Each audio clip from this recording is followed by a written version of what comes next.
I'm here at my facility, Flying P Ranch, with Mason, the 8-year-old quarter horse gelding that's in for a tune-up. Mason's had a couple things going on that we're gonna be fixing. One is he's been a little naughty and has been crow hopping on his mom, which is not what we want when we are riding our horses.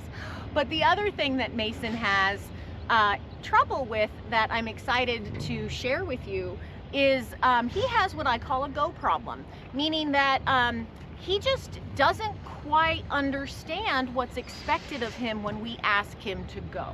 So Mason is the type of horse that you ask to trot and he trots for a little bit and then he starts to slow down, and so then you go ahead and you kick him to keep him moving, but then maybe he goes a little too fast, so you kind of pull on the reins to slow him down a little bit, and that just happens over and over again. And we want Mason to understand that when we ask him to pick up a jog, that he stays in that jog until we ask him to do something else. Similarly, if we ask him to canter or to lope, I like to call it a cantaloupe. If we ask him to cantaloupe, he's going to stay in that until we ask him to break it down into a working trot or a jog, or even into a walk or a halt. So this is a really easy thing to fix in our horses, but it's also incredibly difficult for us as humans because we want our horses to succeed. We want our horses to do the right thing. And we don't want to have to resort to what some people might consider drastic measures in order to get our horses to do what we want. We want them to do it, you know, because they love us and because they want to do it for us. Huh, Mason? So we are gonna start fixing this on the ground, and I'm gonna show you a little bit of what contributes to this problem, even here on the ground, and how we can start to fix it right now. I'll be back.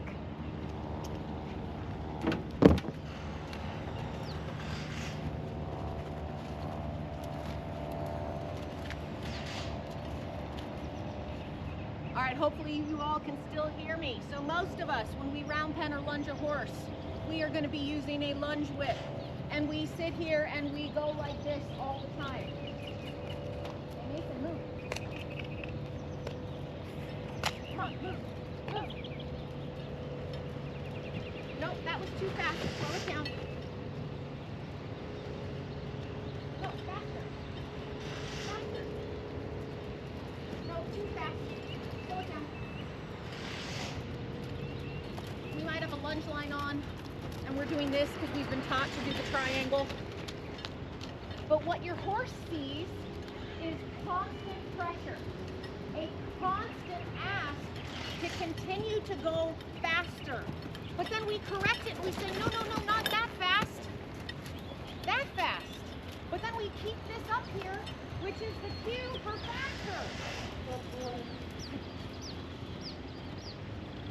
So I'm hoping you can kind of see that that's confusing for a horse.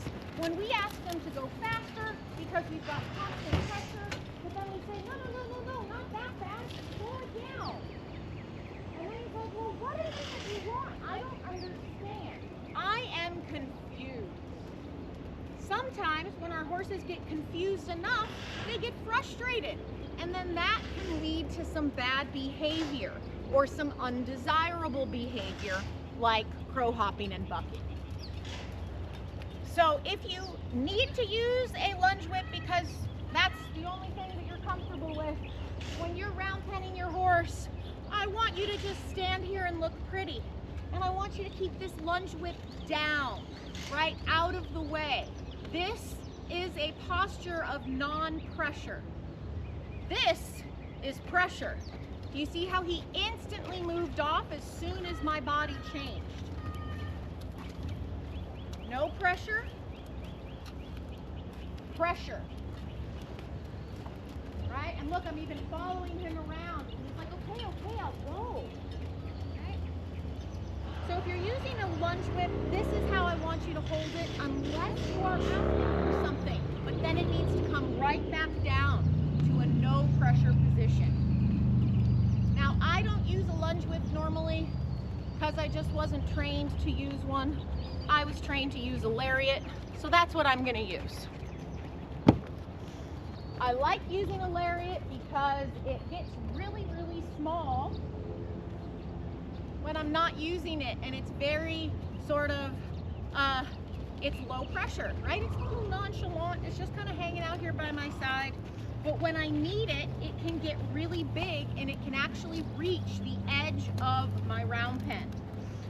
This is a 60-foot round pen, by the way, and I happen to have a 30-foot lariat. So if I am standing in the center, I can hit the walls. Now it's important that you never hit your horse with this lariat. Not only because it's mean, but because then it kind of loses its potency as a motivator.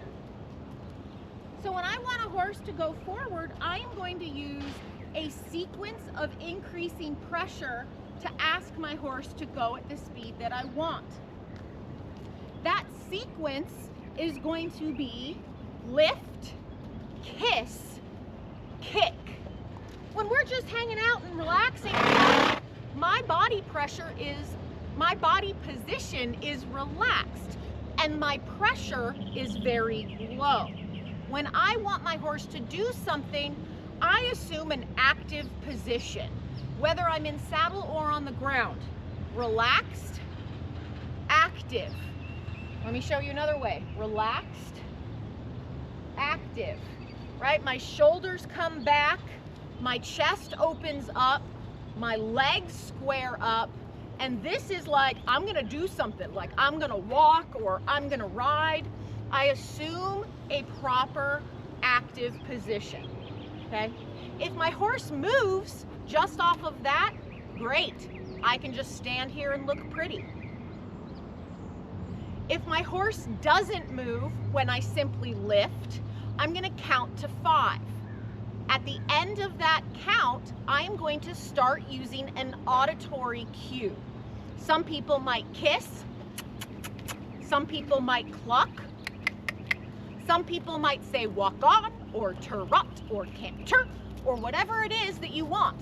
I don't care. You can say, hi-ho, Silver, away! Doesn't matter, as long as it works for you and you use those auditory cues consistently for the same speeds. I'm gonna kiss. It's just what comes natural to me. I'm gonna kiss for a count of 5.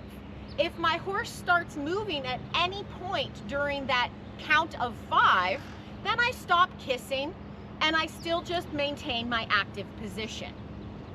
If my horse still doesn't move at the count of 5 from me kissing, so I have active position for the count of 5, kissed for the count of 5, then I am going to kick. And by kick, I mean motivate with some sort of additional pressure.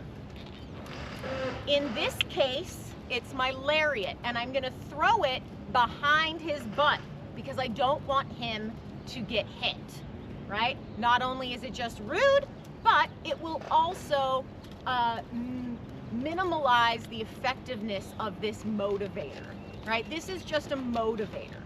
You see how I threw that against the wall and now Mason's like, oh, okay, I'll go walking. Establishing a solid go cue is the first step to fixing Mason's go problem. I can't wait to share the rest of this with you tomorrow.